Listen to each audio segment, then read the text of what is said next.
Here bringing you the brand new video, and today is the day at roughly 1 o'clock, depending on where you're at. The new special Kanto Ultra bonus event will be starting.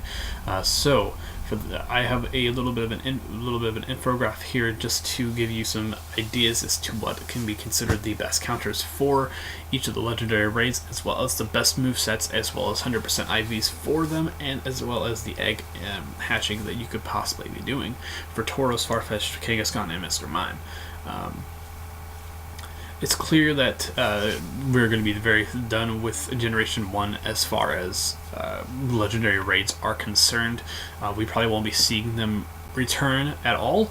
If we do, they will reappear at some point down the future, probably when we start introducing like Mega Evolutions for Mewtwo, depending on how they plan on doing that. So without any further ado, let's just jump right into the video and let's just go over the possible counters and possible best moves and stats for each individual raid boss and egg hatch encounter. So the first thing we're going to talk about is Arctic Huno, going in the context of the Pokedex here. The best moveset for this Pokemon is Frost Breath Blizzard. So if you have Frost Breath Blizzard, it's going to be really good for you to power up because it's the best moveset. While Articuno isn't the best ice type in the game, it certainly is going to be a very good top contender in my opinion. It has been for a while to take down gyms and other raids that are weak to ice, so like dragon type Pokemon, so it's definitely not bad. It's 100% IVs in normal weather is $15.99. This is without being weather boosted, and as it's weather boosted, it's $1,999, and its overall max CP at 100% is 2933. Its attack is 192, defense 249, and stamina is 182 with a catch rate of 2%.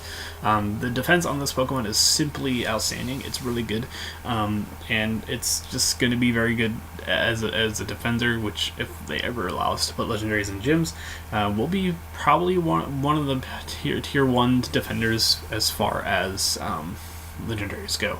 It's weak to rock, electric, fire, and steel. It resists ground, bug, and grass, so do keep that in mind. If you have any sort of form of golem, this is going to be very good. This is going to be a very easy raid for you, simply because it Rock Throw, Stone Edge, Rock Throw, Rock Blast, or Rock Throw Wild Charge golems are going to be very, very strong. Specifically a Lowen Golem, because it doesn't because it loses that ground type attack, or ground type ground subtype, and it makes Golem perform much better against this particular Pokemon, as well as just overall being really good. Considerable encounters are Moltres, Overheat Moltres specifically, and Rock Throw, RTRS, Solrock, and Lunatone. Even though they're not the best counters for this Pokemon, it's still decent. And we also have Thundershock, Wild Charge, Raikou here as well. So do keep that in mind as we go on. This is going to be very good. These are going to be very good counters. They're not going to be the best counters. And also, I also want to preface by saying this, that if just because if your game recommends a certain Pokemon over others, it probably means that it's probably best for your team. So just because it's not a tier, the best counter for any of these mons, it definitely is worth considering at the very least. So don't be dissuaded if you don't have a Fire Spin Moltres or a Raikou or Groudon for that matter, or Golem I mean. So definitely keep that in mind. And the next one we're going to move on is Zapdos. And the best moveset is Charge Beam Zap Cannon. A very good set of attacks here. It's 100% IVs is 1820 in normal conditions and 2275 in weather. Its max CP is 3330, as well as its attack is 253, defense is 188, and its stamina is 180 with a catch rate of 2% like its brethren. The attack stat on this mon is very good. It's not the best electric type. It will be outed by a Raikou and Electivire coming soon. But it's really good to have at least a couple of these on hand, so that way you can counter potential reappears of like Kyogre or implementing of other Elixir-based raid bosses, like, I guess for lack of a better one, Wilmer and Magikarp and whatever they decide to make raids in Generation 4. It only has 2 weaknesses, which is very good. It's only Ice and Rock. Resistances are bug, flying, grass, ground, and steel. So those are the resistances. Those are 5 resistances, and that's very, very strong, simply because it resists more than Articuno, and is overall much more. It's probably going to be one of the higher tier ones for a little while, until we get a better electric type legendary or a better electric type in general.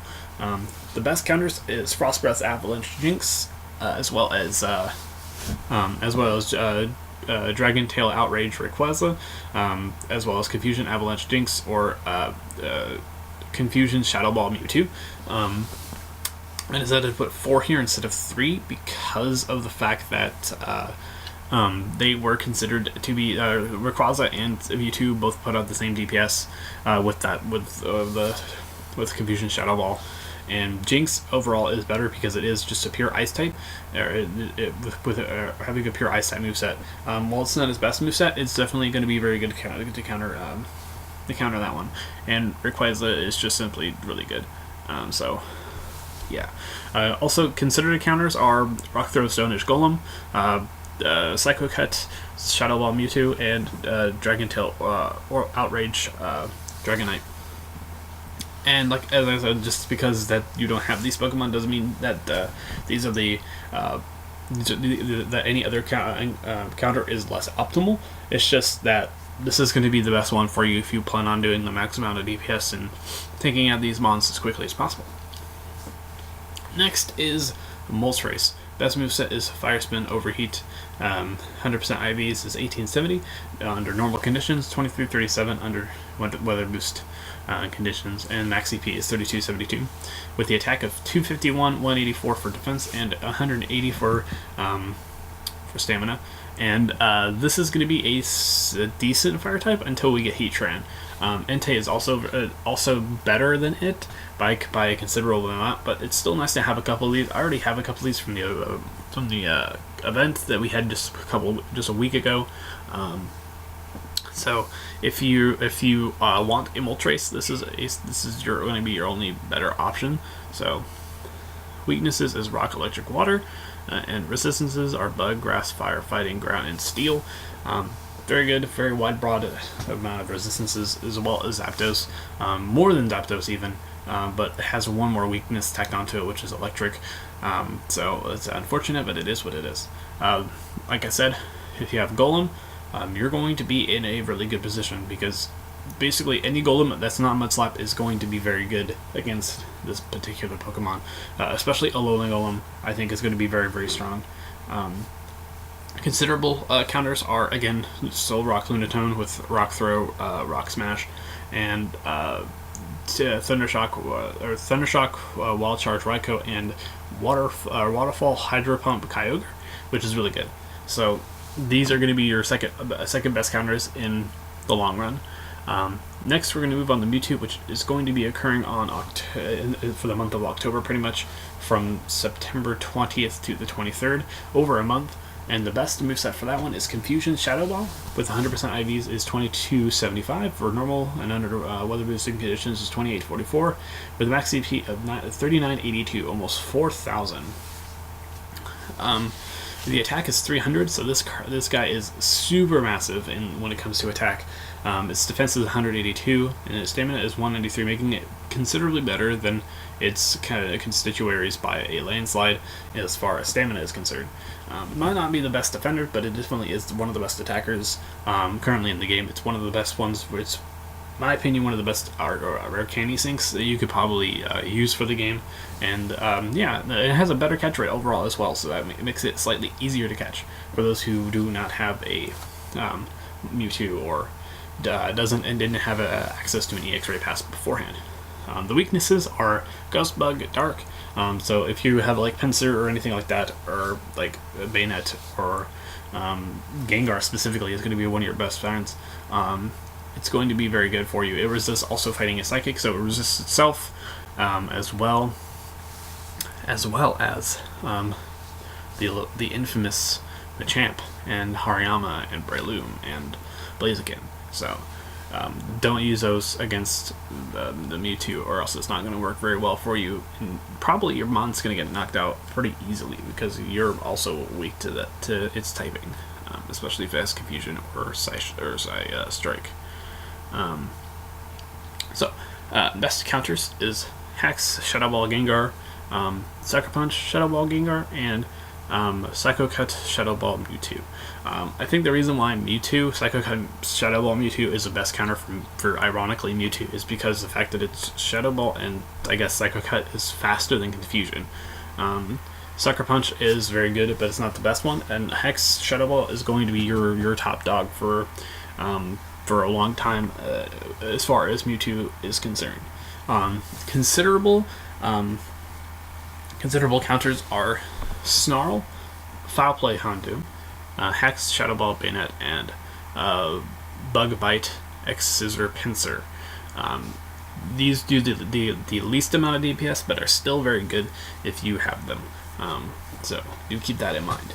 Next, we're going to move on to the egg encounters, and we're going to see how that turned out for all of them. All of these are also going to start at level 20. I'm not sure if Mewtwo is going to start at level 25. It might, but the eggs are definitely going to be level 20 because 11 eggs or 7k eggs are going to be level 20. So let's just jump right into it. So the one that I'm going to be getting the most of because I live in the United States is Tauros.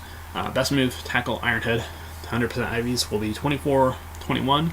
HP is going to be 98, and max CP is 2488. The reason why I decided not to go with weather boosted is because I don't think weather boosted is a factor in calculating 100% IVs for hatched Pokemon. That being said, it could be, and I could be very wrong, and this infographic is almost entirely wrong in that sense. But I think for the most part, you're going to be shooting for 1421. So, and that's very good. Tauros is not it's not the best normal type, but it is a decent normal type. Its attack is 198, defense is 197, and its stamina is 150. I don't know why I put the catch right there. Kind of just skipped it, as you can see it throughout the rest of the infographic as far as the eggs are concerned.